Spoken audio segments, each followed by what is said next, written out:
Welcome, villagers, to the village hidden in the stories. I am your guide, Kage, and I welcome you to the newest what if that we have for you today. What if Naruto was fused with Kurama?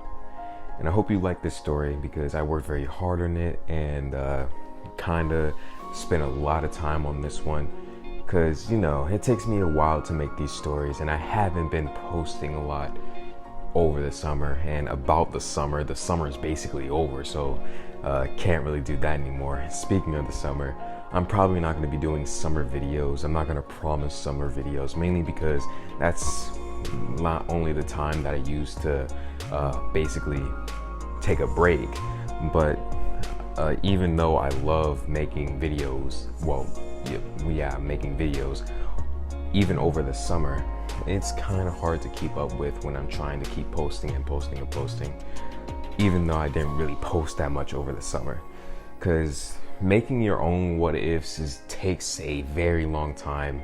Because one, I want the what ifs to basically be better each time, trying to learn something new about the what if. And not only that, but I'm also trying to basically get videos out on a set time every single time. It's very hard to do, especially when you're making your own what ifs and stories. And plus, you also want to be a perfectionist when you're making these stories because you think every single thing needs to be perfect. But other than that, I guess we can get into the comments of the videos, and there they are. If you don't already know, I take suggestions from the comments, and also I will give the extra shout outs for the people that I use their suggestions for.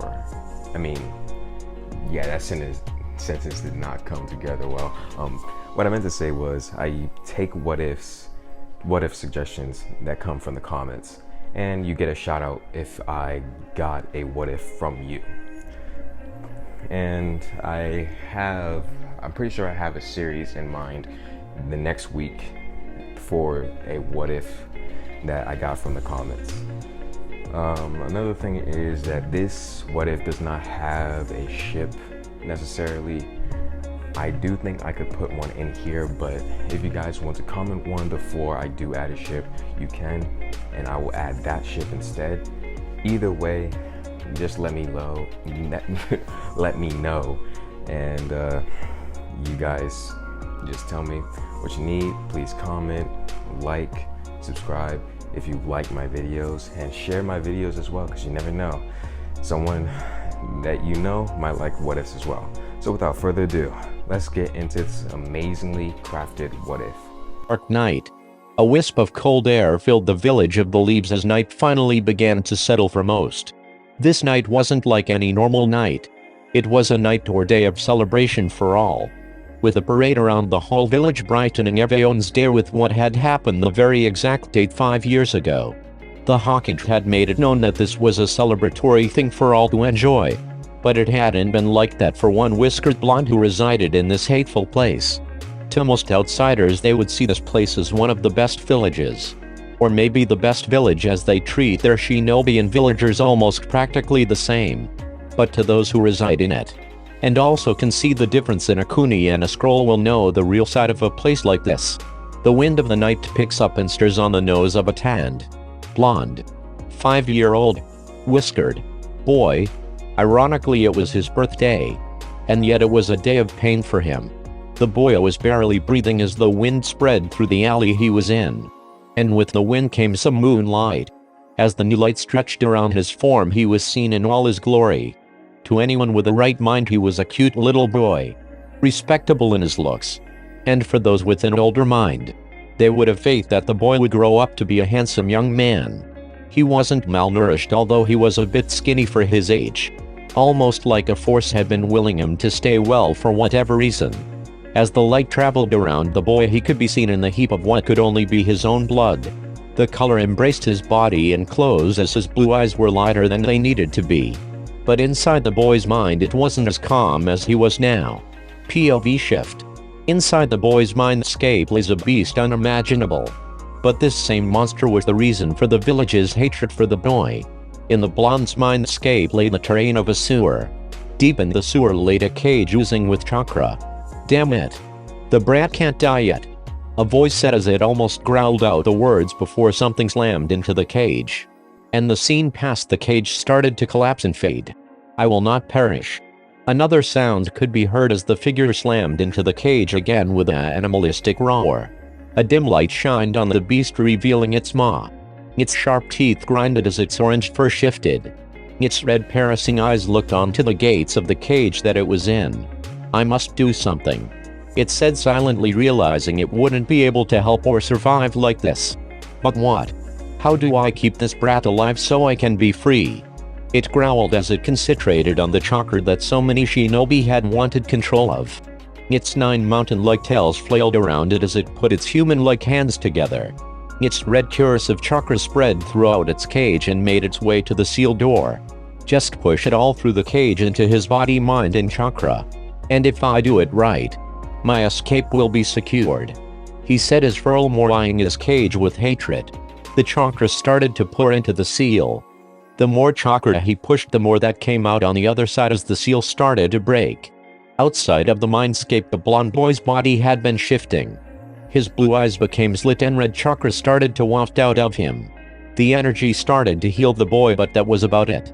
While it healed his wounds, there didn't seem to be any life in the blonde's eyes. Damn it. It didn't work. The brat is fading. A pause stopped the fox as he started to stretch his senses out. And he isn't breathing, the beast worriedly shouted in the mindscape. It then rested its head on its hands, looking through the collapsing seal and mindscape. This boy didn't deserve any of this. He didn't deserve what happened. This village doesn't deserve you, kid. His red eyes locked onto the collapsing scene around him before his mind had been made up. I may have been able to come back after this boy died. But this village. The fox paused a bit, his rage noticeable as his tails stiffened. I'll bring you back, kid. But I won't lie to you, this transformation will be painful. And if you hear me, you are lucky. I feel bad for you. The beast paused, thinking of what else he could say to the blonde, just in case the boy could hear him. I'm sorry for the pain that caused to you because of me. I may be a hateful fox, but that didn't mean someone with hate had any right to do this to you. No one has the right to kill a child. He paused again and thought. And if anything, I hope you will teach this village a lesson. A lesson they won't soon forget. And together we will be able to do just that. The fox's chakra began to bubble up again as it fully covered the boy's body. It shifting around the boy like before, but more powerful. The boy's whisker marks turned more sharp as his red eyes became purple but kept the slit. The eyes began to lighten up as life re-entered them, making a new bright purple before they closed.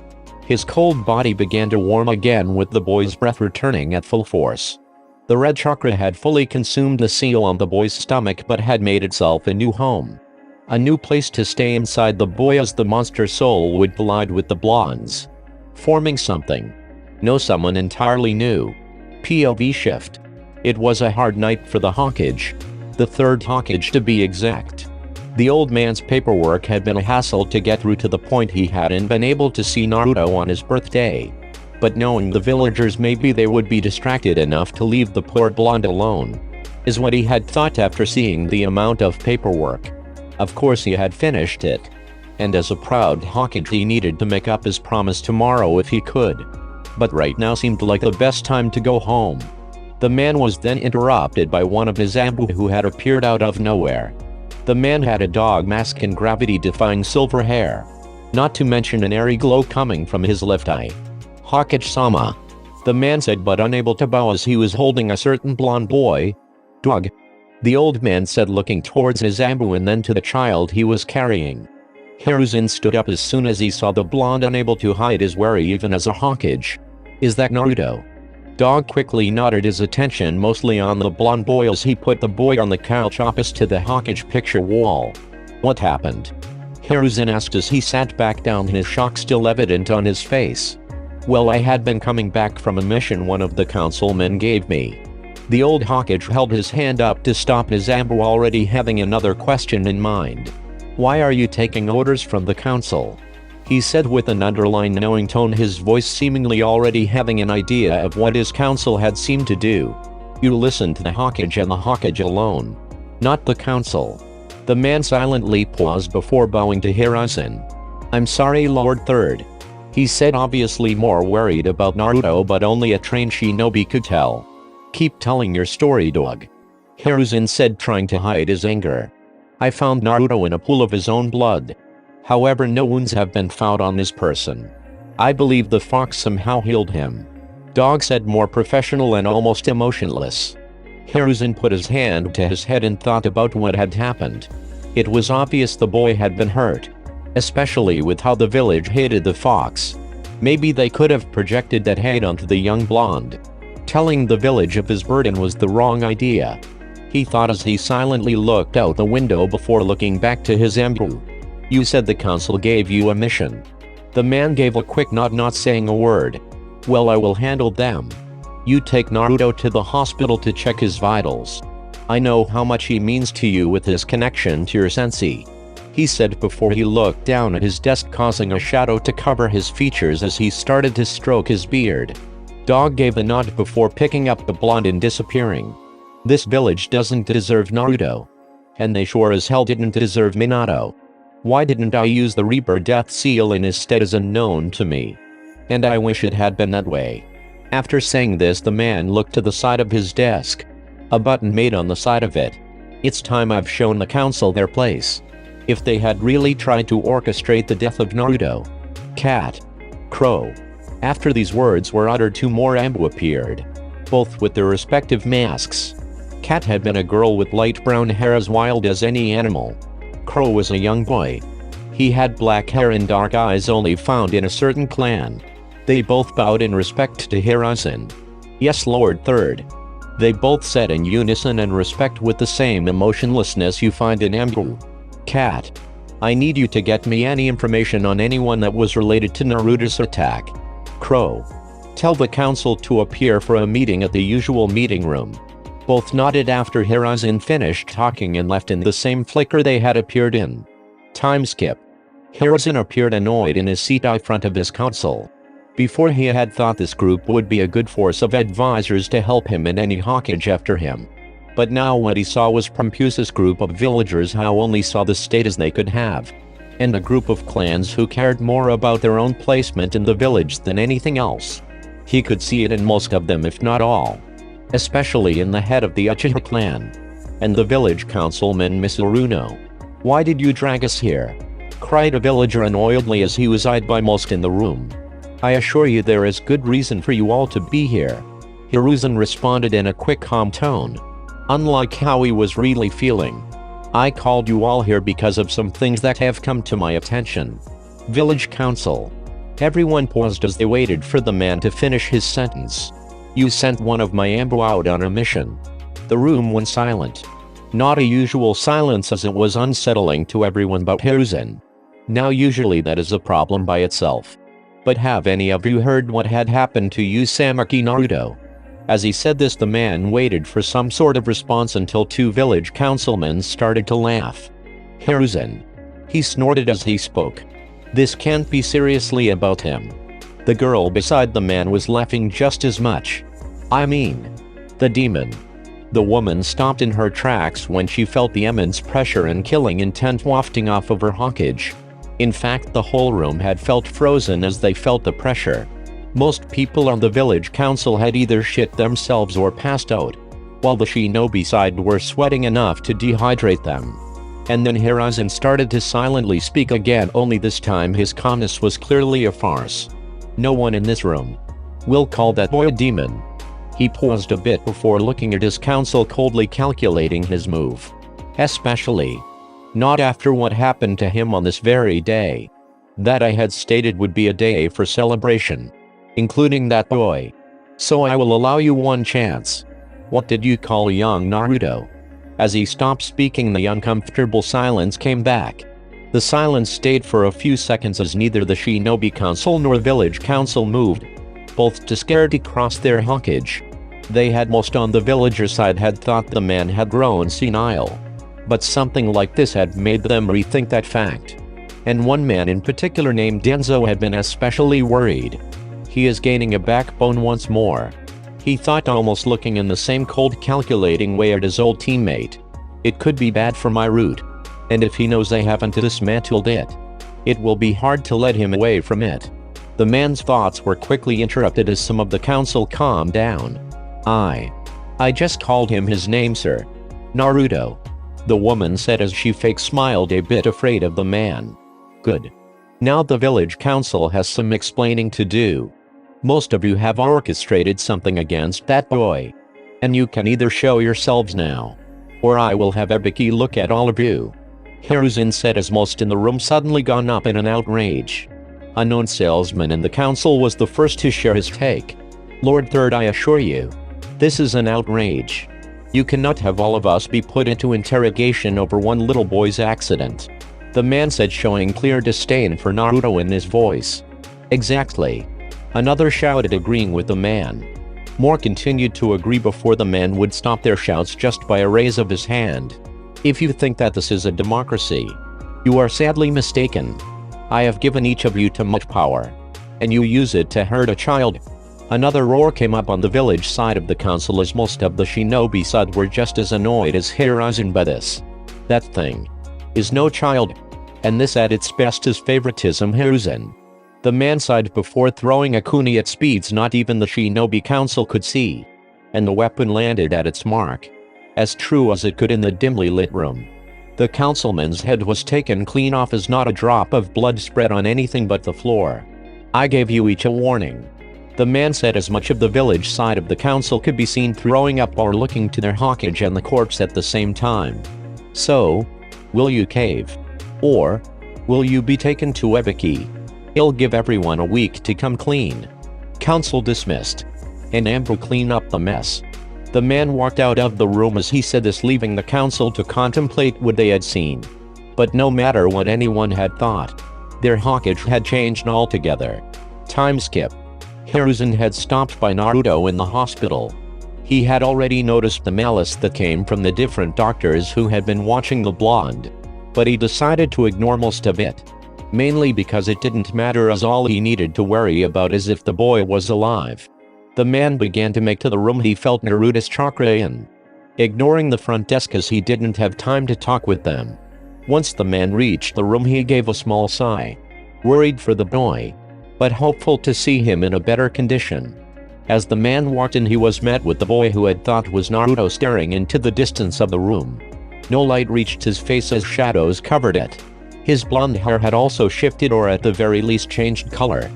Half of his hair was the same bright blonde while the other half had been a dark and deep red, almost reminiscent of the blood that covered his clothes before.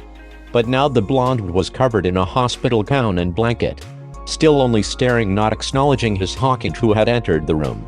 Hey Naruto, he said, trying to lighten the mood of the boy. The half-blonde only responded by shifting a butt before sighing.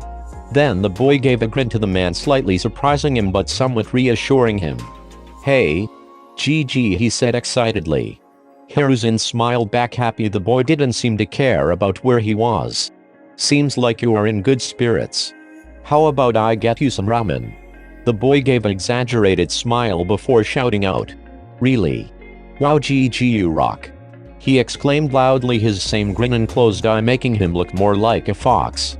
Hiruzen had also noticed the whiskers on his cheeks being more pronounced than usual. He had filed this information away for later, just as something to ask the doctors about to see how the blonde was doing. If anything, the older man had been wondering about the boy's hair and why it had changed from just blonde to blonde and red. But from what he could tell, the boy probably didn't know why it had changed color. So GG. We getting ramen or what? Naruto said childishly as he confusedly looked at his surrogate grandfather. You kinda have been staring into space for a minute. The man shook his head before giving a sheepish laugh. You're right. Why are we sitting here when you can get ramen? Let's go. The man would have walked on if he wasn't stopped by a voice. Wait. Naruto said, molting Hiruzen and looked back at him. I can't lie to you, old man. The boy paused, making the older man wonder what he was going to say. A questioning look appeared on his face as he watched the blonde boy closely, not expecting any real surprise to come from what he would say. I'm not Naruto. After the boy had said this, the man only became a bit more confused and tense. It wasn't possible for it to not be Naruto. It just couldn't be the fox either, as its chakra hadn't been felt since the incident. And the man could tell Naruto's chakra apart from the whole village. Sure, it was a bit different, but it was Naruto. Wow. No questions. That's crazy, Gramps. The boy gave a toothy grin, more fox-like than anything. But with that grin, he thought it just might be the demon. Even if it was a stretch, he had to be careful no matter what. Fox you will. Hiruzen stopped as Naruto interrupted him before he could continue. I'm not the fox either, old man. I mean, sure, I have both of their memories. But the boy stopped again, causing Hiruzen to question what he was saying in the first place. What do you mean you have both of their memories? He asked, still somewhat confused. In all of his shinobi and Hokage years, he has never seen something like this. It was Naruto, but he believed himself to be someone else, is what he thought before the boy talked again. I guess I have to put it like this, the boy said again with a thoughtful look while thinking. A few seconds passed before the boy spoke again. I'm a combination of the two, you could say. It finally hit him. How would the boy have known about the fox? If he was just pretending, he wouldn't have known such a thing. And that would explain why his chakra signature was slightly different. The deep and dark blue energy from the boy seemed almost lighter, if you could say. But it had also been a much bigger pool of chakra than any 5-year-old should have. And the boy probably had 4 times the chakra he had at the moment. Hey, old man. The half-blonde said, annoyed. Naruto died that night. Kurama saved him by fusing with the boy, creating me. Wait, Kurama? The man questioned as he kept his eye on the boy, wondering what happened that night that Naruto needed to be saved by a hateful fox. Oh yeah. Kurama is the fox's real name. Doesn't matter if I tell you, since he doesn't exist anymore, the boy said boredly as he looked outside. Hiruzen eyed him as he just gazed at what he was looking at. The boy had been staring at the village with an evil grin. It wasn't hard to notice he was barely hiding it. Prove to me that you are indeed a fusion of the demon fox and Naruto, Hiruzen silently said, with no evidence of anything vile or underhanded. It seemed he was truly interested and only wanted to know for the sake of his village. And if Naruto was gone but somehow lived on in this thing, then he had to figure out some basics of what the boy was, and or what he had planned. The blonde then turned and gave an obviously fake smile. Nothing more, but to be somewhat formal. Okay, I can do that. He then paused and thought of how he could explain it. Oh. First you should get the chakra X-rays. Would be easier to explain with those. Hiruzen gave a nod before leaving. As he did this, the blonde turned back to the village, looking over it intently. It didn't take long for Hiruzen to come back with even more confusion of his face. Something like this has never been seen before. So why, when he stared at these papers, was he questioning everything he knew about chakra? As calmly as he could, Hiruzen handed the papers to. Well, he guessed he had to call him Naruto. Explain this. What the boy saw when the man said this was a chakra network. His chakra network. The thing seemed pretty normal until you noticed some clear differences. In every chakra network there was one core, and what flowed through that core was most of the chakra in a person's body. But it had 2 cores. One was flowing with light blue chakra, unlike the normal blue that most had in their system, and the other had dark red chakra. Both had enough chakra in them to dwarf Hiruzen's chakra pool 4 times alone. The next difference was the fact of the 8 gates in the boy's body. Everyone had limiters in their body, and there were only meant to be 8 for every person. This boy had 10 gates in his body. Something unheard of, as anyone who opened all the gates died from the final one, which was named ironically the Gate of Death. The boy then placed the paper on the table with a smirk. That's my prof. When they fused, I was giving both of their chakra pools. I am half human, half tailed beast, he said condescendingly, his smirk not faltering. Hiruzen then grabbed the paper again to get a better look at it, still not understanding how any of this was possible. Then he turned back to the boy. If all of this is true, then why didn't you lie to me? As long as you didn't shift which chakra was circulating through your body, you could have fooled me and the whole village. The boy just turned back to the window, seemingly not giving the Hokage any attention. Only a few seconds later did he speak. "Well, I am made of the fox and the boy. Literally a part of me. Wouldn't let me lie to you." The boy went back to being silent after this had been said. However, the boy didn't notice the smile that went on the man's face. Where do we go from this? As Hiruzen said this, the blonde began to think to himself. Sure, he wanted his revenge for what this place has done to his predecessor, the blonde Uzumaki. And sure, he had the rage to do so. He just wasn't strong enough. And ruling this village with fear seemed a lot better than doing anything else. This place was as wicked as any other shinobi village. And the boy would make sure most people in it would pay for their actions. The boy gained a smirk on his face, his feral purple slit eyes accenting his look before he turned to Hiruzen. "Well, I'm gonna take Naruto's name," he said, his grin widening and sharpening. "And there are gonna be a couple of rules. First, anyone that I deem worthy to kill, I will kill. I'll still protect this damn village, but only to the point that I see fit. And anyone that attacks me won't get a second chance. Unless I'm in a good mood. Other than that, I say we are good." Hiruzen gave a worried look before shaking his head and getting his calm look back. "I agree with these terms."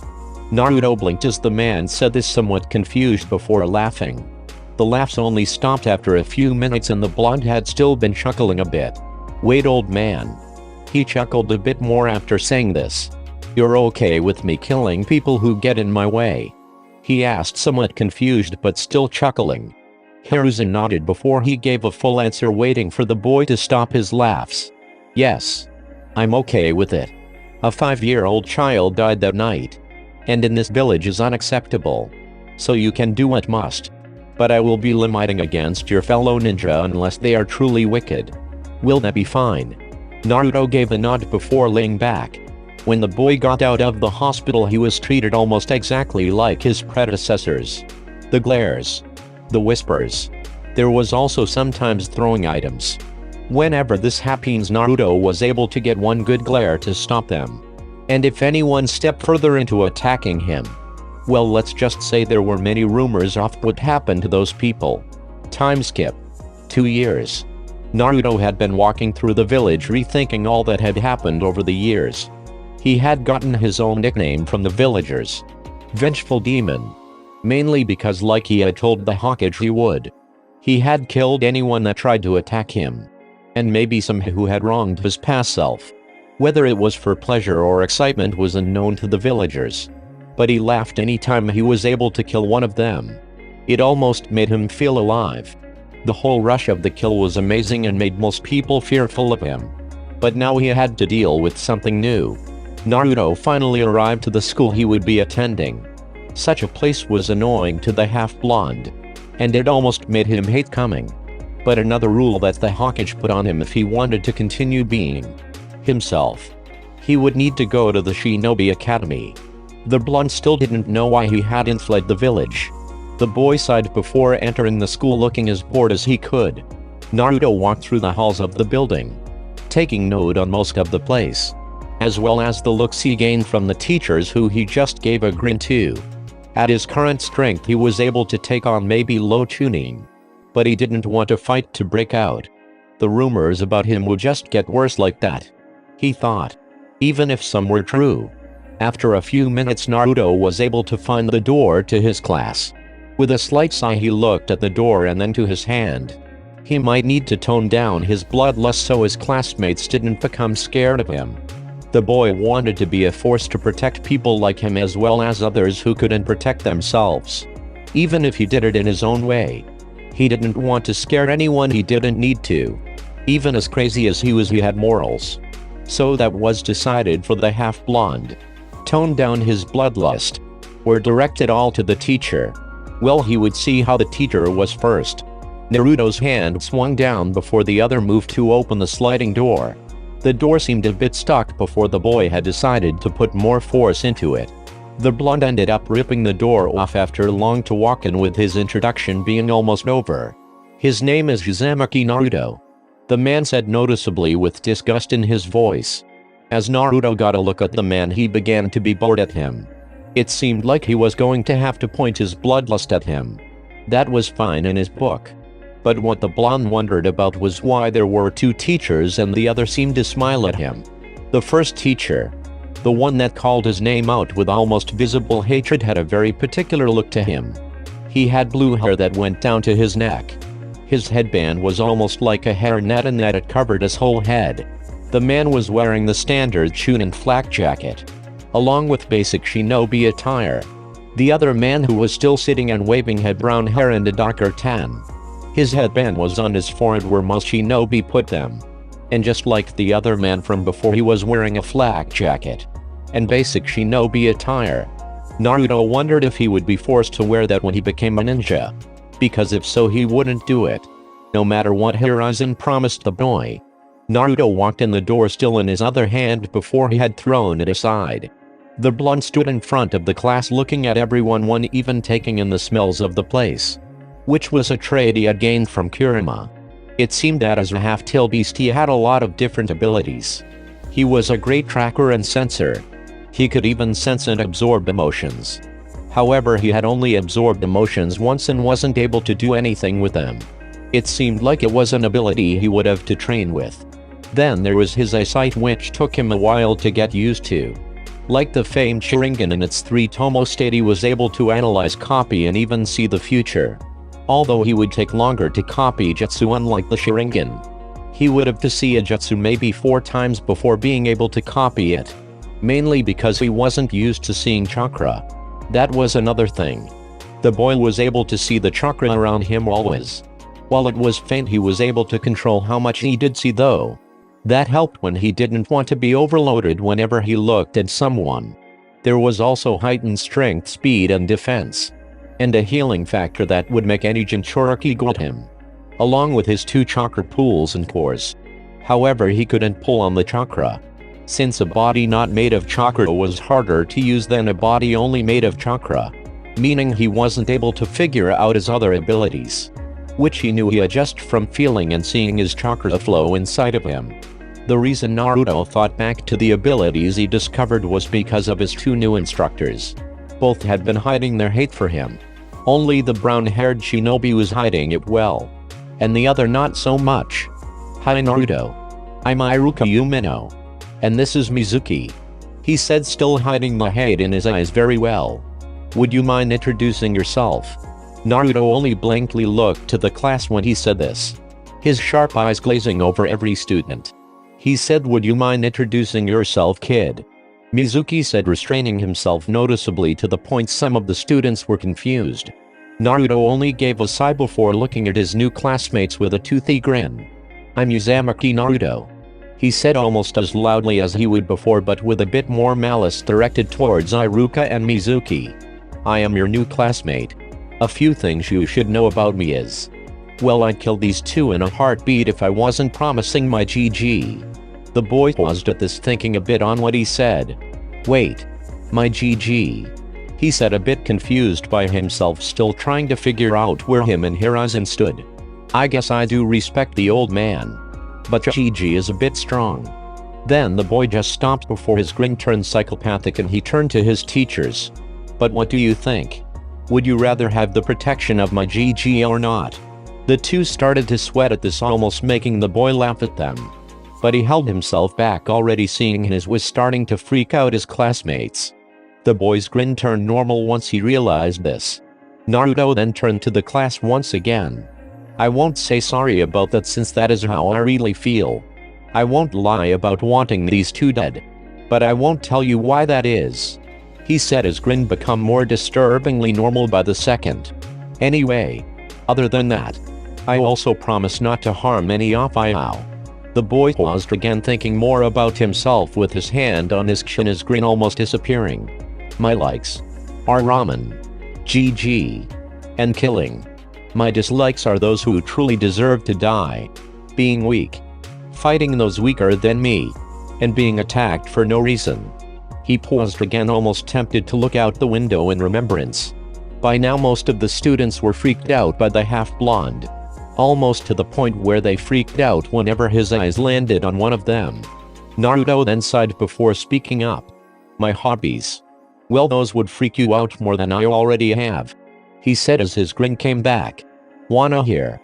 Everyone screamed no in response besides a black-haired boy who Naruto could tell was an Uchiha. Iruka quickly roared for the screams to stop using his signature big head jutsu. As he yelled at the students, Thami started to quiet down.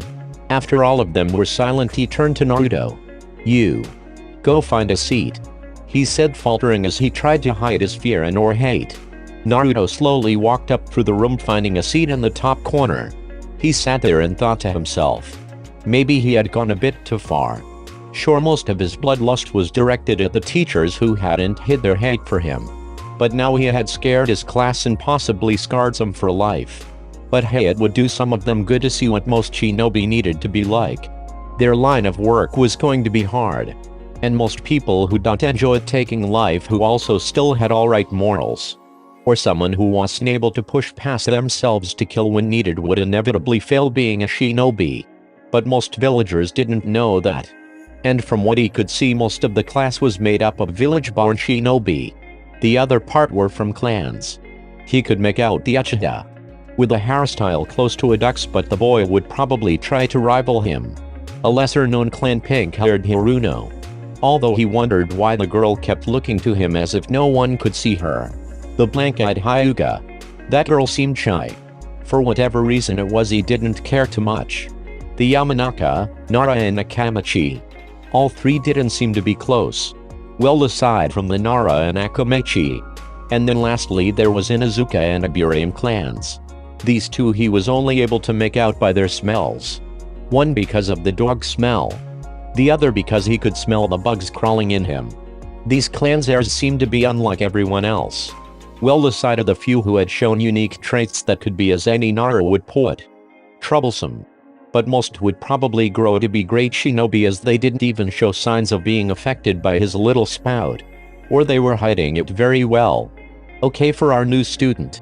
We will test him on his skills and we'll catch him up. Iruka said, his fake smile still prominent as Naruto just returned it with a grin.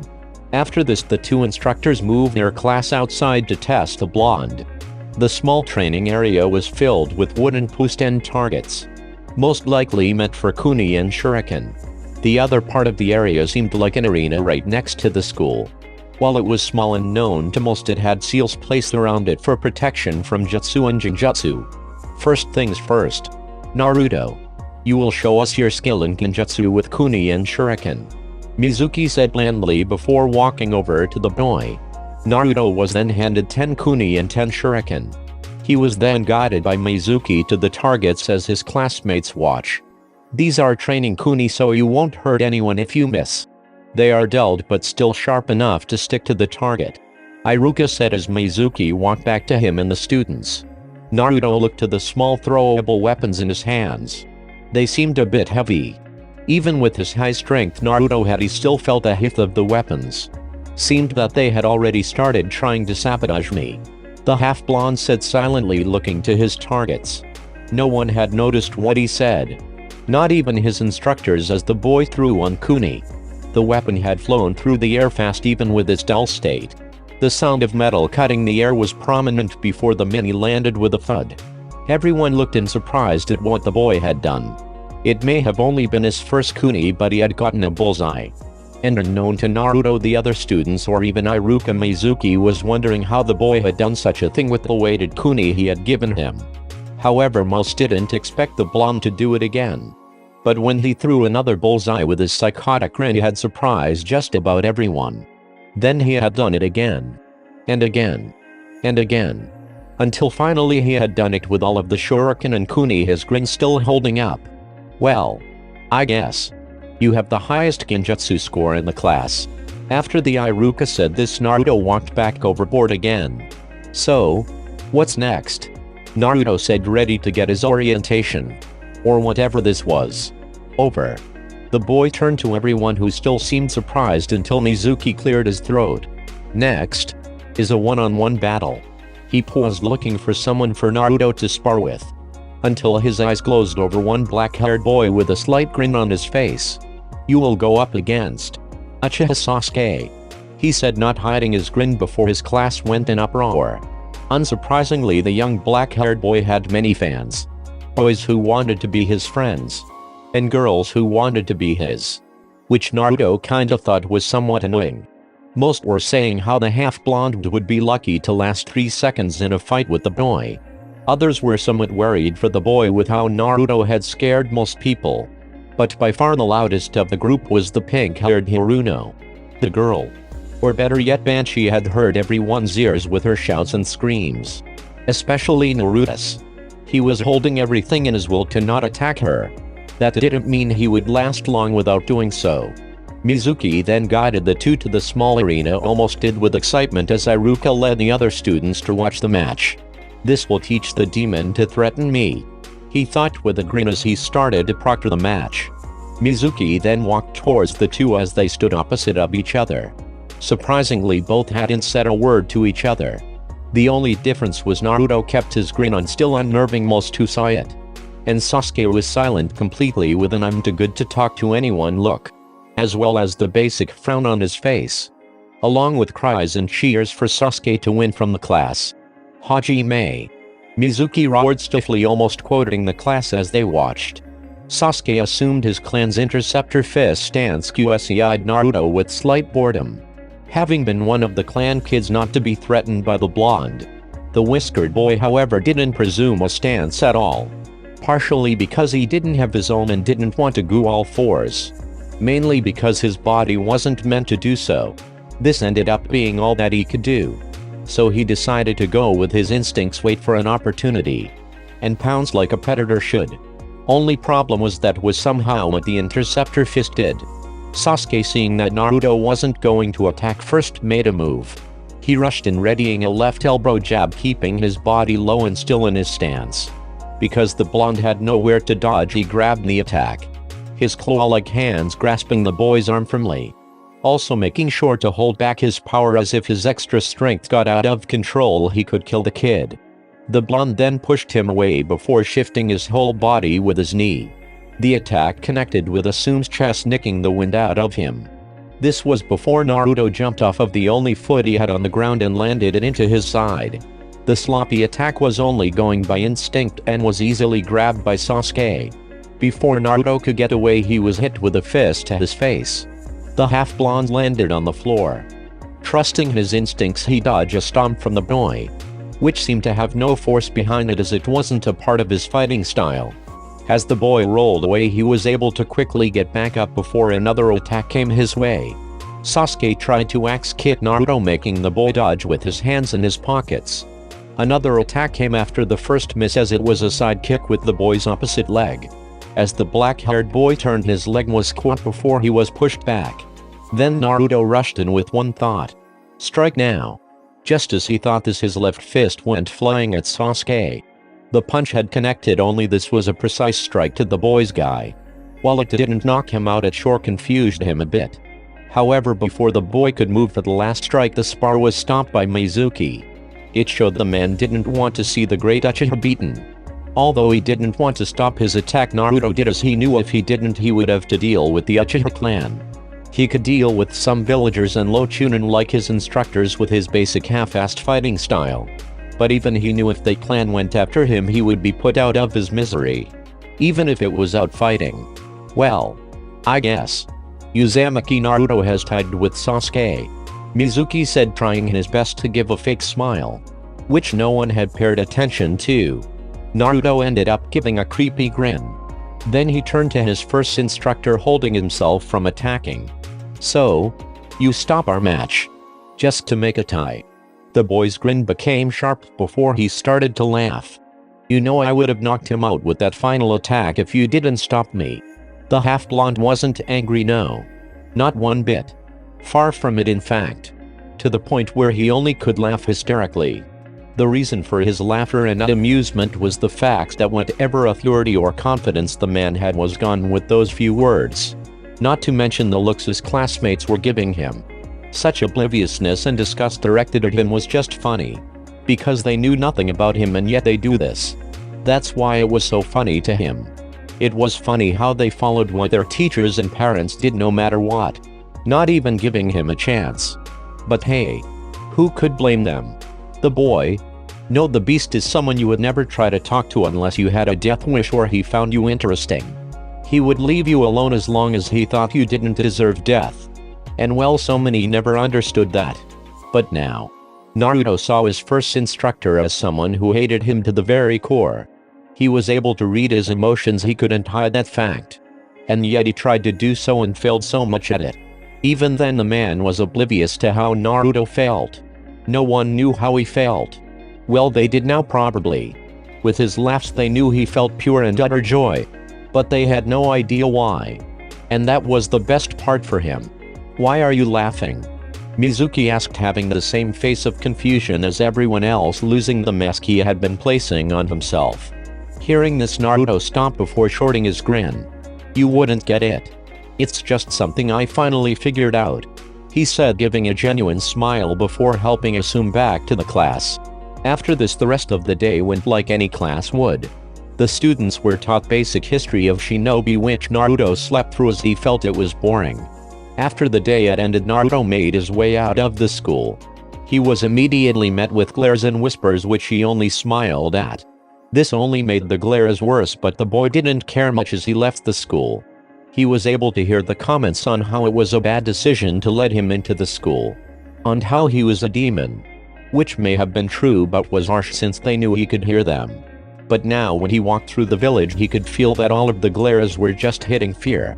However, Naruto stopped in his tracks. He felt a different emotion besides anger and fear.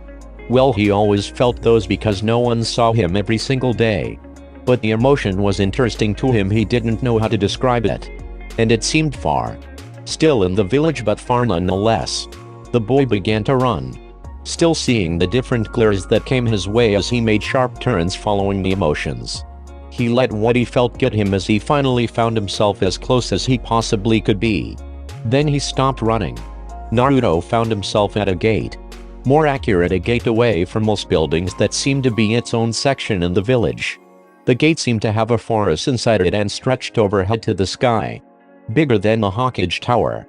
And whoever of fear, sorrow, confusion, and sadness he had felt, they were in there. But the boy could only think why it was a forest that it was in. The boy walked alongside the gate trying to find any opening he could. For a few minutes he had searched as he sighed, seeing no opening for him. But with a grin he just decided to make one. In the few seconds he wore the grin he complete made a hole big enough for him to get through. Then he was on the run again, searching for whoever was in the forest. From the few minutes he was running, the half-blonde started to take in the smells. Like a forest shit, he smelled various animals. He wondered why some were a bit different, but he guessed at some point he would find out.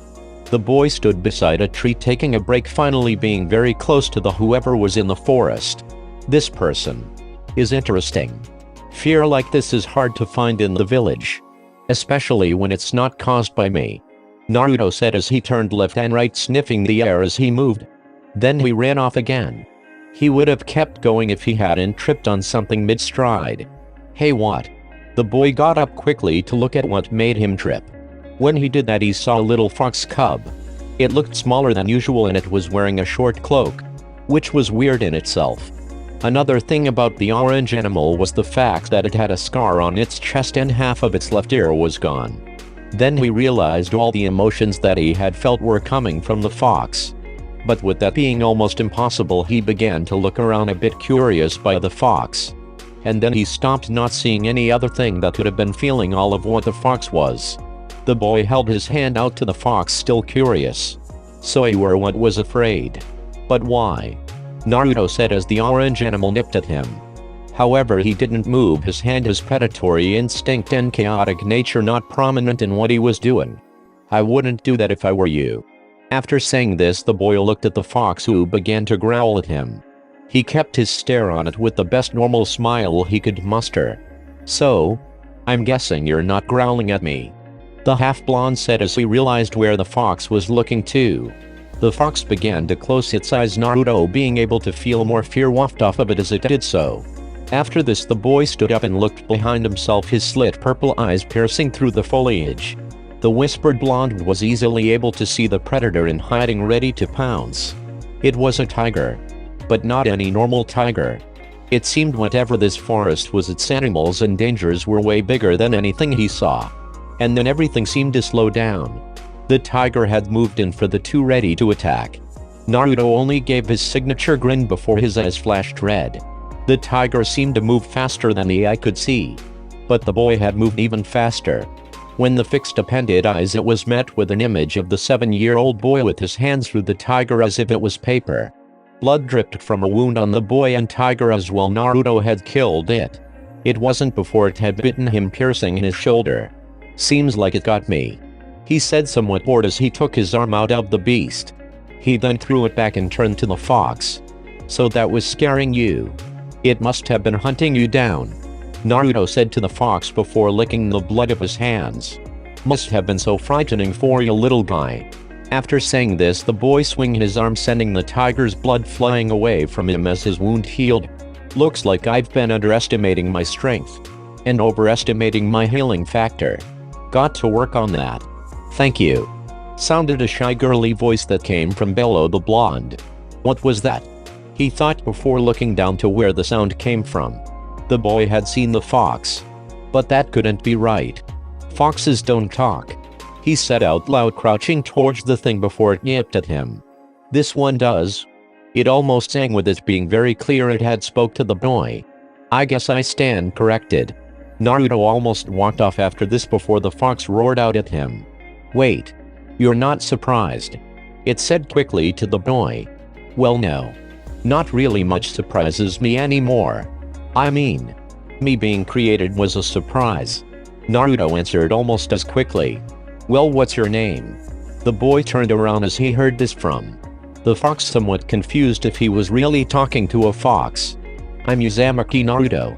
The boy walked back to the fox before crouching again.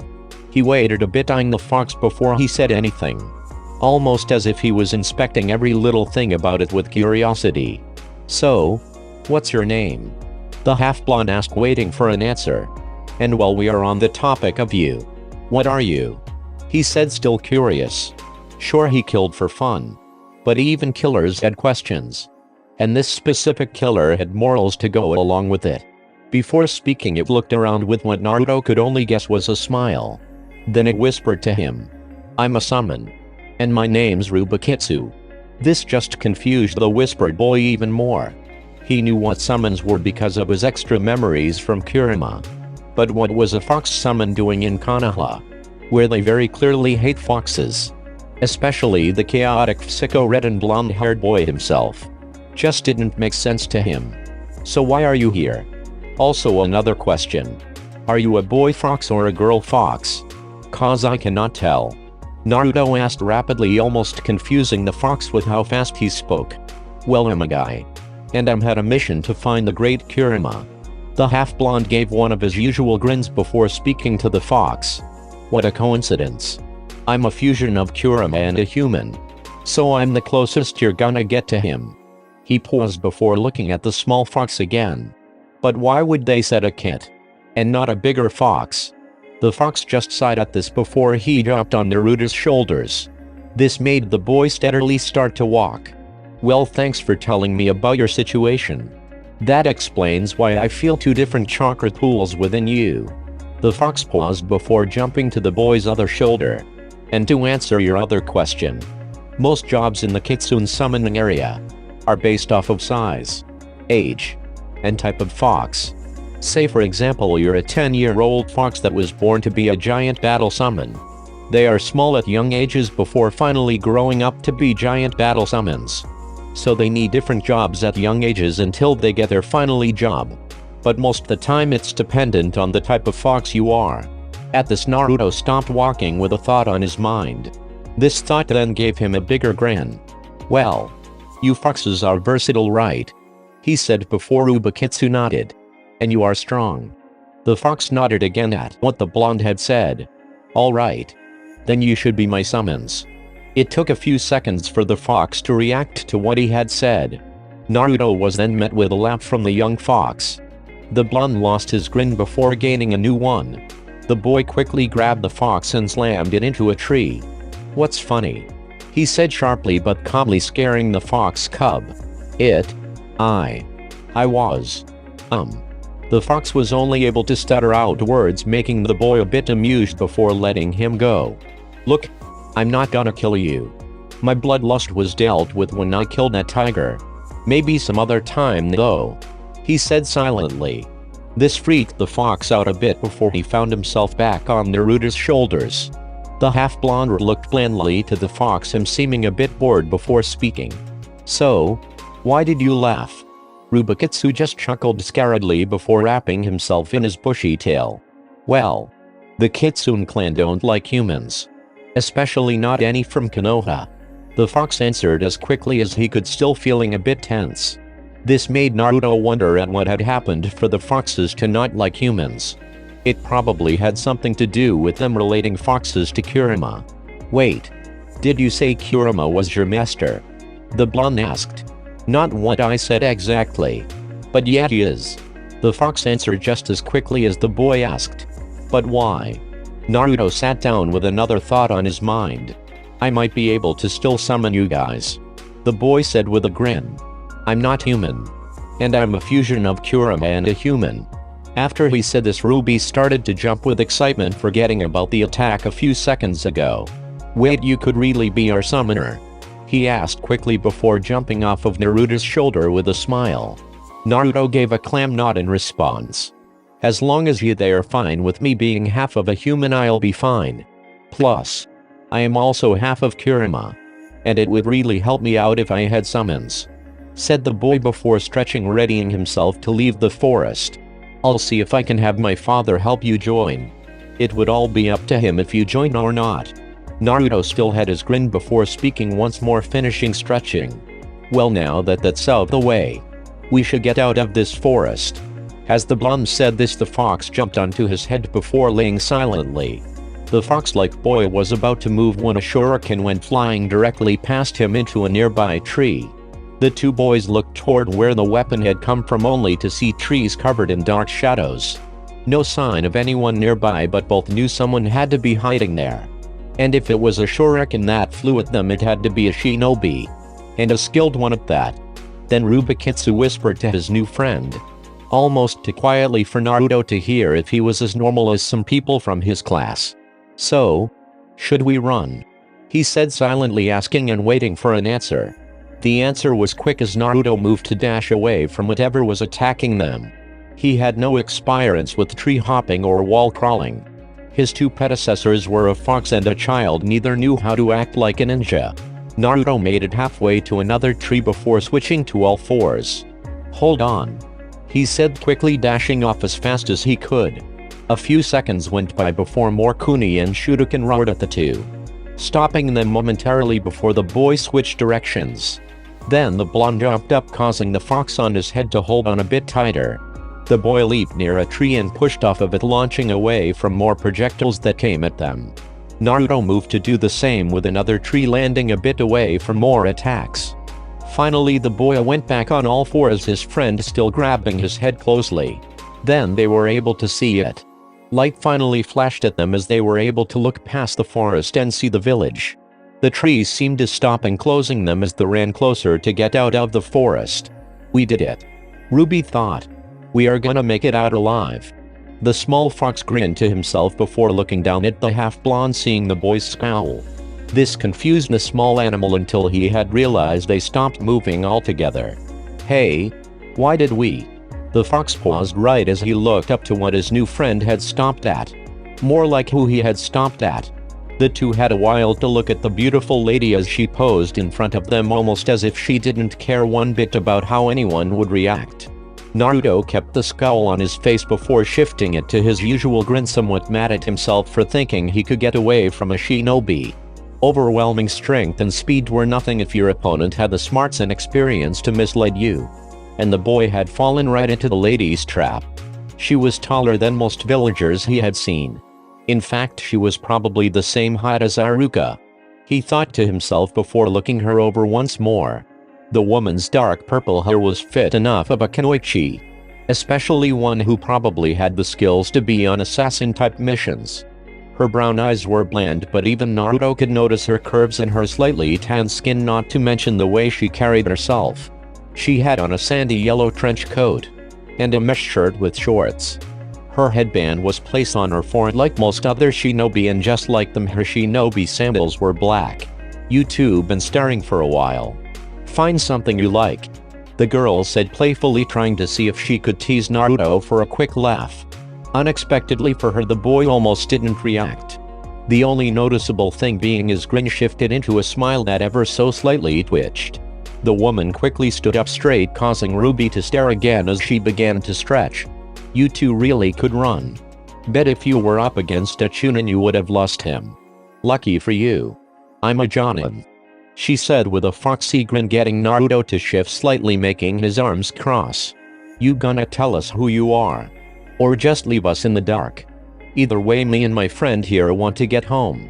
Hearing this, she bent down a bit, looking at the fox on top of Naruto's head with interest. She then pointed at the fox before talking aloud to herself, a bit confused. "You're acting like the little pup can speak. And why is it wearing clothes? What, you like to play dress up? For a boy, isn't that a bit girly?"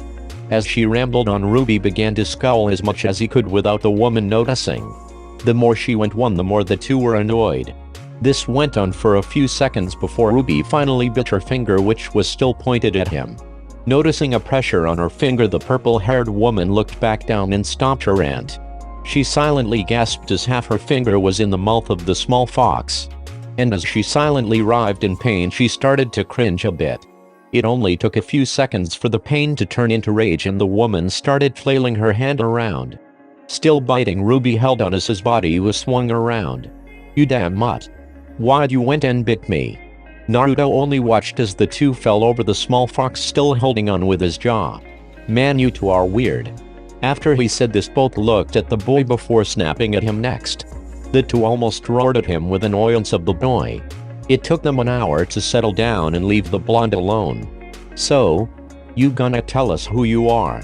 spat Ruby as he turned to the woman, getting another surprised look from her.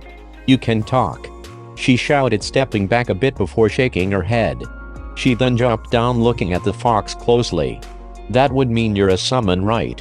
But I never heard of a fox summon before." The woman moved again, still looking at the small fox questioningly before jumping up, her questioning look still on her face as she waited for an answer. Ruby sat up before tilting his head up with confidence. "I am a summon.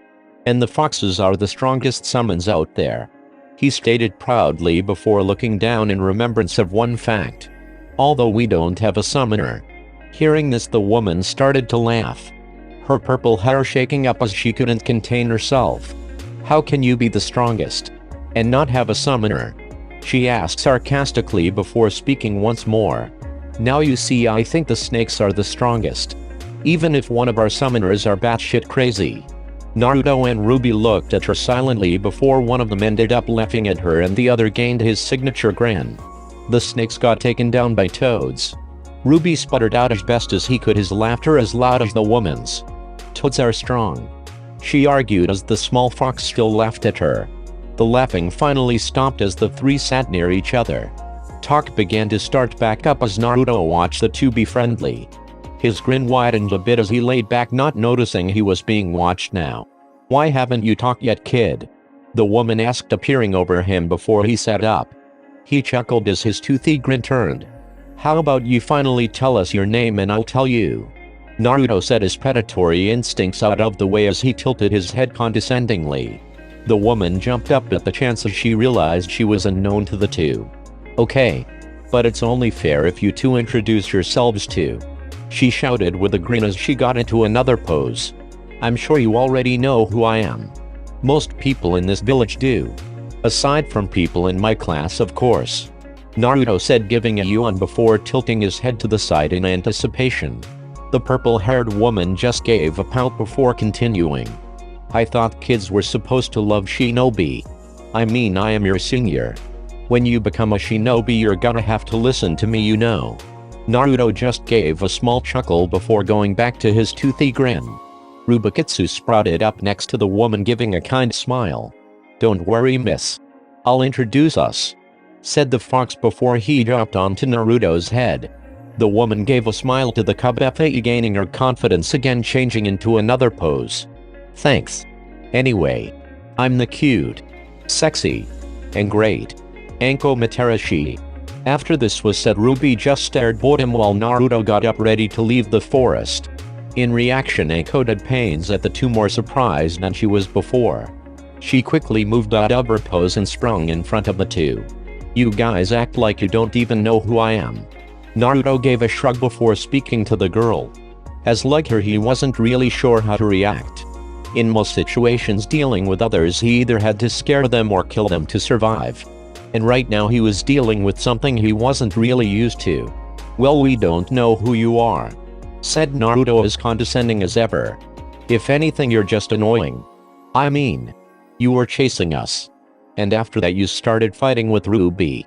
The boy paused before looking back to Anko, finally questioning something in the whole reason of why the lady was even here. It didn't make much sense to him why they needed to be chased by or leave Kunoichi. Why were you even chasing us? Naruto asked quickly. Another small silence washed over the three as two of them waited for an answer while one was scrabbling to make one. Well, Anko stumbled over her words before sighing, trying to gather herself. She knew she couldn't tell them the real reason for her chasing them. Most people see her as the loudmouth, impulsive snake witch. Which, while impulsive and being a loudmouth were true, it didn't mean she wasn't smart. But having orders to keep an eye on the fusion kid was also a factor in her chasing them. If anyone but the Hokage told her that the kid was in her play area, she probably would have wrung the poor boy's neck without a second thought. But seeing him now, he really isn't some poor boy. Well, he is, but he is more psychotic and impulsive than anything. I mean, sure, he isn't stupid. He knew to run instead of standing up to her, but that didn't change anything. Another factor to her chase was the fact he was in her playground in the first place. Most shinobi knew not to come in her place of training unless you wanted to die. And that wasn't really a threat, it was more so a warning from the various monsters in the forest, which was ironically named the Forest of Death. But back to her original problem. She couldn't just tell him she was told to keep an eye on him. Wouldn't really be a good idea to do that. But coming up with a quick lie without planning on one wasn't really good either. Especially if the kid has changed as much as the Hokage said. But it was probably all she could do. She paused her thoughts as the same question from before came from the fox now. Ruby wanting to know as much as Naruto seemed to want. Well, you should know about me, but I guess you wouldn't have. This is my domain, kids. The Forest of Death is under my jurisdiction. So I had to chase you out of it. She answered, finally satisfying the two. Plus, I wouldn't actually kill you. I just like to scare most people. It's fun to do, you know. Naruto gave a grin at this before moving to get out of the forest. Well, see you later. Anko just paused at this before walking after the blonde. Hey, where are you going? Leaving. Responded Naruto as quickly as the woman asked. Then he stopped and turned around to look at the lady with his usual crazy stare, trying to scare her a bit. Of course, the attempt didn't have any effect on the purple-haired woman as she just stared at him with a confused look with her hand on her hip. I thought you were going to talk, kid, asked Anko silently, knowing the two could still hear her. That's the only reason I introduced myself in the first place. Ruby perked up at this, facing the woman while repositioning himself. Well, Miss Imru Bakitsu. And this is Uzumaki Naruto. After this had been said, the small fox went back to laying on his friend's head. This made said blonde sigh before stepping over to Anko back into the forest. I guess it's only fair. Like the fox said, I'm Naruto, he said with the friendliest smile he could muster. Nice to meet you. And about your other question. I didn't talk much because I've built myself to survive. What do you mean survive? Anko asked quickly. You're a kid, you shouldn't be in danger. You don't have to put up an act, said Naruto with his original smirk back at full force. I know you know about how I've been treated in this place. And exactly why I was treated like that. Hearing this, Anko just stared past the blonde boy and stared at the village in realization. With those few words, he had said almost more than needed. She hated when the village treated someone differently for something they had no control over. And she would have cried if she hadn't been protecting herself for years. The kid was just like her, and that was putting it lightly. Even if the old Naruto was no longer around, the villagers still treated this one like the fox. Even more so with how much he had changed to look like the fox. Not to mention the incident. They practically gave her the same treatment, and it was awful how this village could treat its villagers like that. It was weird how he accepted it so quickly though. That stopped her thoughts for a second. Then she looked back at Naruto as he began to speak again. My guess is there was just too much proof to deny me, as well as the fact I'm the best thing he is gonna get to Naruto. But he must have at least told his Jonin who they are meant to be watching, right? Like so many times in the past few minutes, a surprised look stretched on Anko as she looked at the half-blonde. How had he known about that? It's not like the kid could read minds. And as a shinobi in Kunoichi, she was keeping herself as calm as she could. How? Was all she could get out before the boy turned around. I'm allowed to keep some secrets, right? Just because you're trying to be close to me because of a mission doesn't mean you should try your absolute best. The boy paused for a bit before running to the top of the gate and standing there. While I can't read your mind, I can read your emotions. You probably already know I'm a fusion because of the old man. So you should at least know not to try and trick me. Naruto paused again, not noticing Ruby looking back and forth at him and Anko. It wasn't a trick, Anko said as she gave a false grin before letting it fade. Sure, it was a mission. But knowing there was someone out there who had been through the same village hatred as me, I just needed to help them. I couldn't leave someone like that alone, she said before pausing. Then she walked closer to Naruto and Ruby before stopping near the light that peeked into the forest. Maybe that's why Kurani says I'm impulsive, said Anko as she looked down and chuckled a bit to herself. We are only similar in one way. As this was said, the purple-haired woman looked up. And that is the hatred we get from the village, Naruto said before pausing, leaving Ruby still watching on top of his head. I remember seeing you around sometimes. And because I can sense emotions, I felt the same hatred that I get directed at you whenever you went by. But like I said, that's only one way we are the same. The boy turned around, leaving Anko almost speechless as she saw his grin. The same grin he usually wears every day. Only now it didn't hold that predatory look. Or his psychotic one. It was like the darkness that he exudes had a bright light shining through. There are many differences between us, Anko. But I'll just share this one. I'm not gonna sit around and let this village treat me like I'm still the monster. But I can't kill every single one that hates me either. Even if that is the fun option. But I'm also not gonna try and change how they see me. They have to decide it for a beast. Because their fear is not misplaced. I am a monster. But not the same one they should be mad at. And lastly, he paused again before his grin switched to a kind smile that somehow just didn't belong on his face. Then he looked back to the village. You hide your real self behind a false grin. That isn't a shinobi I want to see. If you want to be close, I need you to show me your true grin. And that will be your true self. As Naruto said this, Ruby and Anko could see his grin come back once more. It shined, but a tint of darkness also surrounded it. It was a force of good and evil. A kind of insulting presence as well as a dangerous and hate-filled one. And as fast as it was there, it disappeared with the blonde and red-headed boy who ran off with a fox on top of his head. Wait. Was all Anko could get out before the boy had left her in the forest. And there was where she wondered how would she show her true self through a grin. How would that even be possible? Time skip. Several years. On a sunny bright day like so many others, one girl could be seen as bubbly as anyone. Her light pink hair was the vein of any other, and yet she seemed to be as kind as can be. She helped out wherever she could as shinobi should, and even on her first day. Wait. Who rewrote my script? I didn't write any of this. I mean, this isn't meant to be a Sakura Bash type story, but even in the beginning of the anime you could tell that she was annoying and would be for a while. And in my other stories she gets better, not immediately be a perfect princess. What's going on here?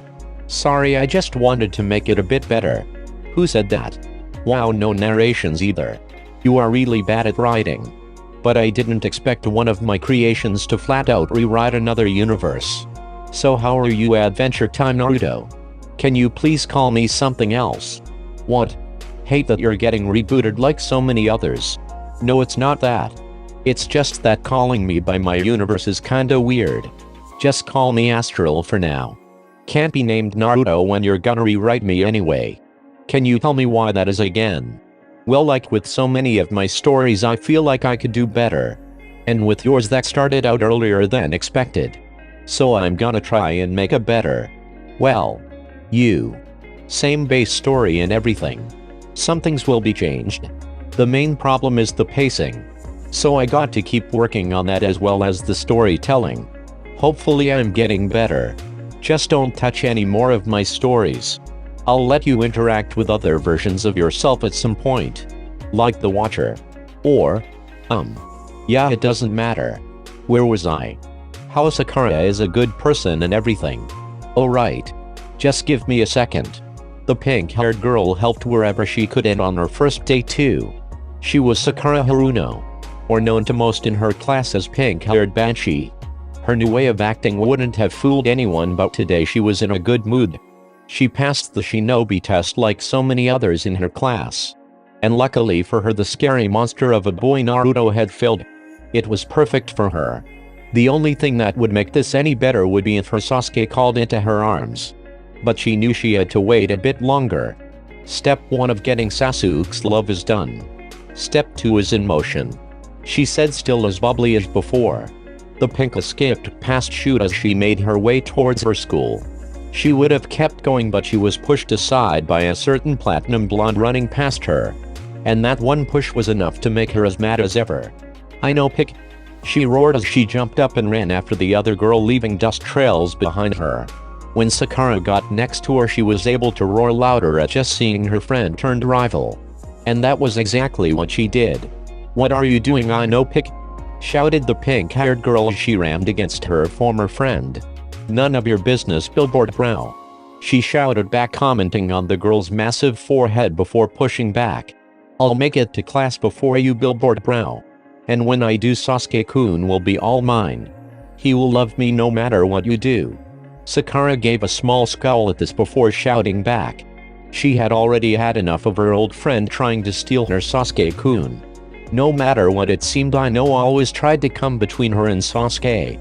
And yet she still kinda missed her friend. Sakura then shone her head before focusing on her running past, trying to get past her former friend in any way, as her inner self shouted, "Cha! Get past Ino, Pig, and show her who is gonna get Sasuke." This rang in her head as they finally made it into the school. Both ended up pushing each other through the hall. Both their faces ending up on the walls multiple times as the other tried and pushed them back. Finally they got to the class door, but even then they were neck and neck. Neither of the two could make it to opening the door as they kept pushing the other out the way.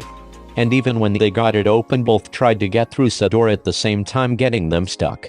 "Move your fat butt, Ino, Pick," screamed Sakura, making most people inside the class cover their ears. Especially a certain Inuzuka. "How about you move your 5 head?" responded Ino as she kept pushing away the Picket's face. The shouting, pushing, and pulling would have gone on longer. But surprisingly, someone from outside the class had moved to help the two in their own way.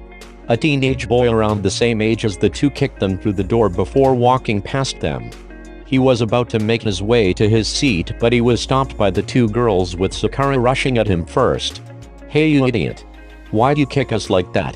I know, Pig is annoying, but you didn't have to kick me," she screamed the girl as the boy stared off past her at Ino, who was right behind her. "What Billboard Brown means is you shouldn't have kicked us. It was very rude and not becoming of a shinobi," said the platinum blonde as she pushed past Sakura. "Plus, you really probably didn't mean to kick me, right?" The boy removed the mask covering his face before giving the grin. He was known throughout the village for making the two girls in the class tense. Getting a better look at the boy now, the two didn't know how they didn't realize who this was. He was the only kid in the class with half and half hair. The bright blonde and dark red-haired monster of class Iruka, Uzumaki Naruto. But to the class he had changed. His hair was tied up in a ponytail covered in long black cloth. His spiky hair didn't stop there, as even with most of it in the ponytail, his hair still reached a little bit past his neck with his spiky bangs in front of his leaf headband. His sharp purple eyes seemed darker, with his whisker marks were somehow more pronounced than ever. He was also taller. Like he had a growth spurt in the 1 week they didn't see each other. He was probably only a bit shorter than Iruka, now making him the tallest in the class. His sharp grin was probably the only thing that was the same as even his clothes changed. He had a long-sleeve cloak that was split by black and red with accents of gray that covered his mesh shirt. The same cloak had a fox on its back. His black pants were baggy and almost in a bandage-like pattern as it was black as well with white accents. The same went for his shinobi sandals. Another thing was the two foxes on his shoulders. A white fox and a black fox, both in similar cloaks but with short sleeves in opposite colors. And both seemed to be asleep, not noticing the tenseness in the room. "What?" "Thought I failed Pinky." Naruto gave a sly look as he turned to his class, then back to Sakura and Ino. Most seemed surprised to see him while others seemed worried. With the years that passed by, they learned if left alone a half-blonde wasn't scary. But this also made him hostile to most who tried to mess with him. He knew he was just feeding their worries into the fact he was a monster. But was feeding that fact all that bad? Either way, he didn't care, so it didn't matter. "Why are you here?" Ino asked as she instinctively put herself in front of her old friend as she saw the girl tremble. "Thought it was implied I somehow passed with what I said to Pinky Platinum," responded Naruto. "But really, are you that scared of me that you need to put distance between us? I did say on our first day together I wasn't going to hurt any of you. I even said I was going to protect you. I feel hurt that you are scared," he said almost in his usual condescending tone. But under it was something else. He found all of this a bit funny. The fact he made his class fall deeper into that old mindset of the villagers. He could fix that, but he really didn't feel like it. Getting his laziness from Kurama wasn't all that good, but hey, at least he could get a full night's rest. "Look, I'm not gonna let you stand there and be fearful." The boy paused after saying this. He then moved to Yuan, putting his hand in front of his mouth before waving up his original feelings. Then his grin came back and he kept it. "I can sense it in every single one of you. All fear except for 3 of you. Wait, no. 4. But even knowing that most of you are fearful doesn't mean I don't keep my promises. That's the one thing you all can trust, right?" This somewhat stopped the fear surrounding him. Although most of it was still there. One thing his class knew is that the blonde kept his word. For a monster, he had a lot of morals, and that meant they were able to survive. "So, I'll give everyone her closure. Because we all are gonna be comrades soon, so it's best you can trust me. But I'm sure this won't stop the fear. And that's something I don't have time to deal with either, so this is a temporary fix." Naruto paused again, scratching the back of his head as his other hand reached for something. It was a kuni that his right-handed pulled from his leg holster. As the tool spun on his finger, his other hand came down. "What are you gonna do with that?" asked Ino quickly as Sakura still was behind her. "Like I said, give you all closure." Before anyone could make sense of what he was doing, blood was already on the window. A few drops at the most, but everyone clearly saw what happened.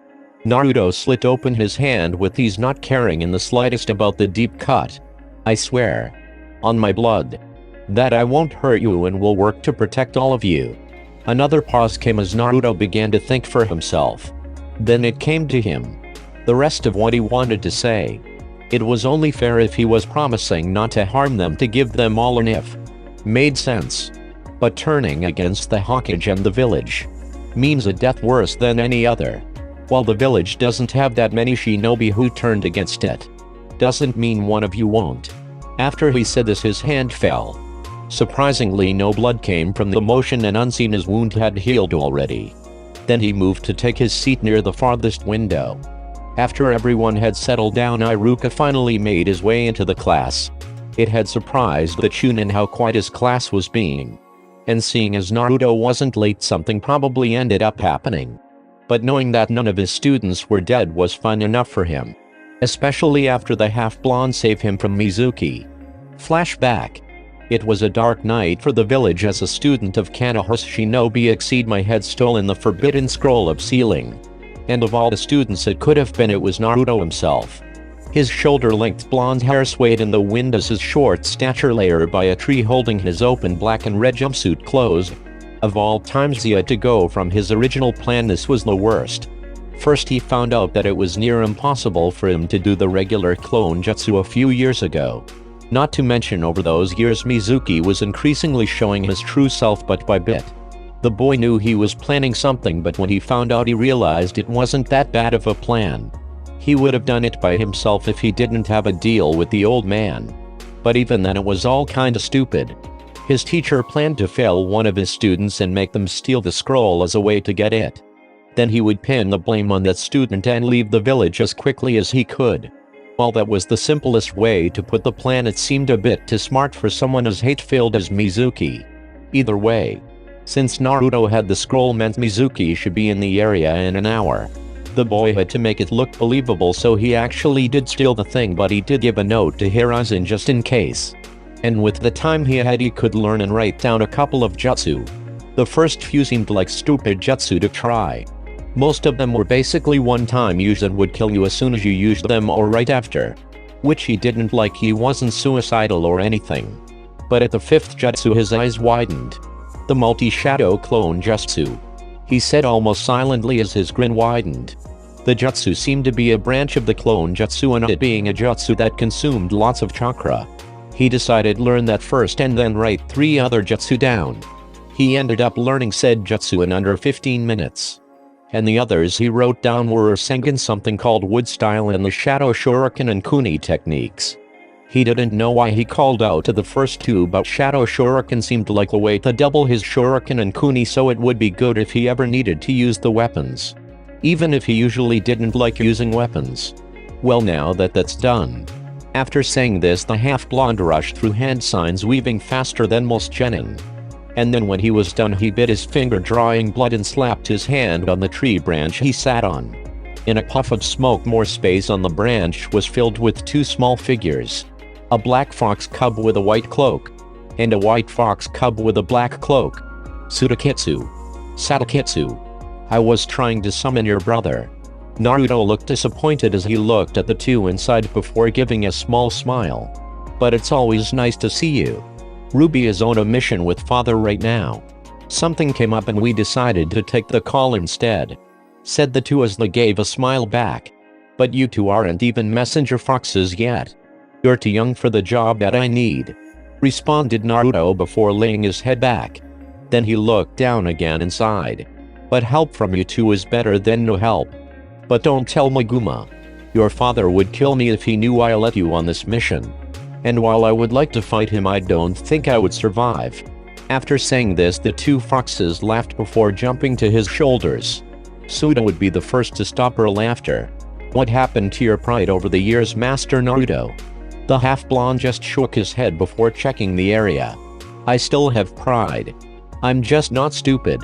Even the great Kurama knew when he couldn't handle something. Like his father. With that one word, Naruto shuddered a bit. He was sure if the sage saw him, he'd probably become his new son. Oh, if he only knew. Naruto then shifted a bit, picking up the giant scroll once more, already noticing Mizuki coming near his tree from afar. I need you 2 to take a message to the old man.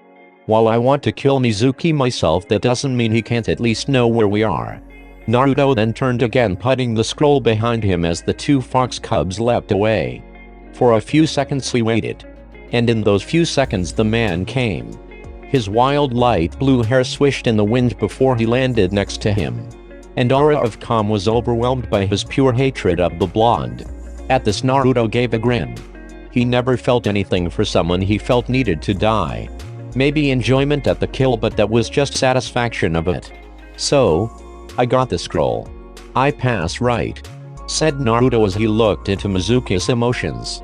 The man slightly pushed his hatred aside to speak to the boy as he bent down and touched his shoulder. Yes, Naruto. You pass. Now give me the scroll.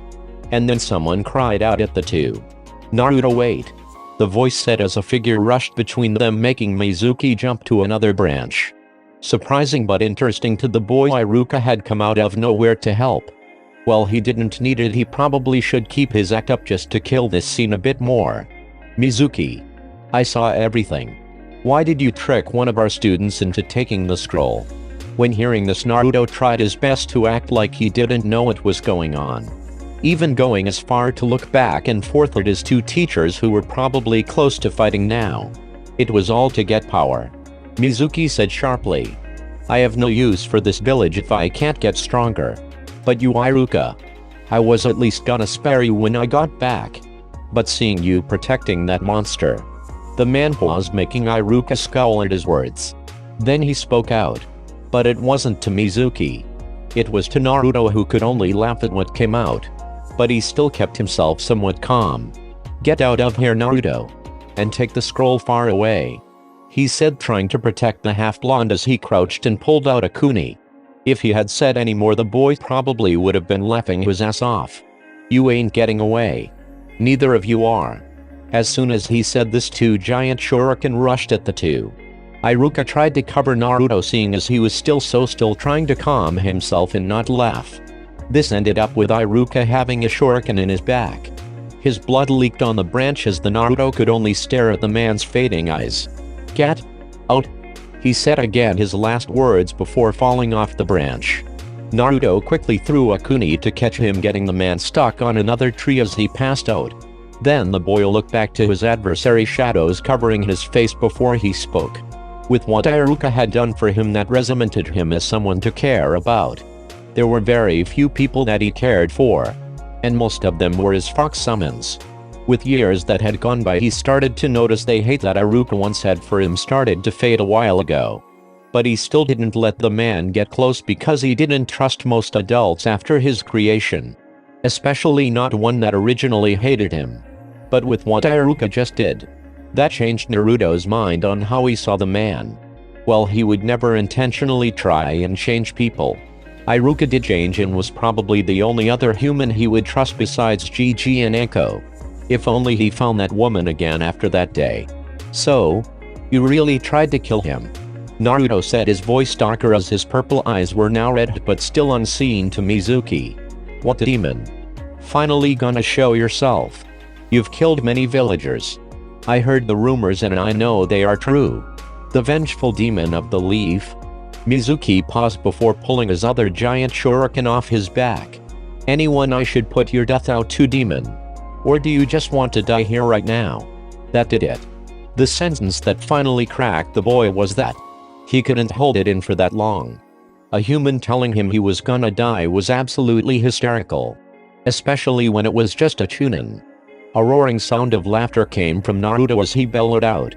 His rage covered the forest, and his sounds of laughter were able to frighten any who heard them. But then they stopped. And the shadows covering his face were gone.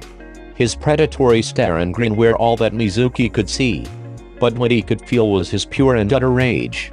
And that was when the grin dropped. And it became a snarl.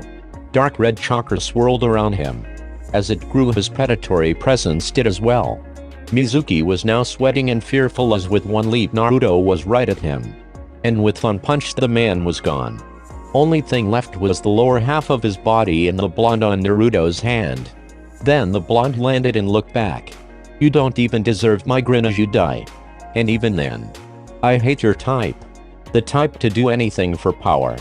I hate humans like you. I don't call myself human, and even I know that someone who craves power isn't human."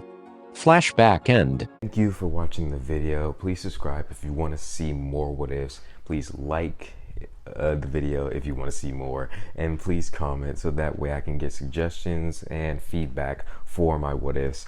Also, share these what ifs, because you never know, someone else might like them as well.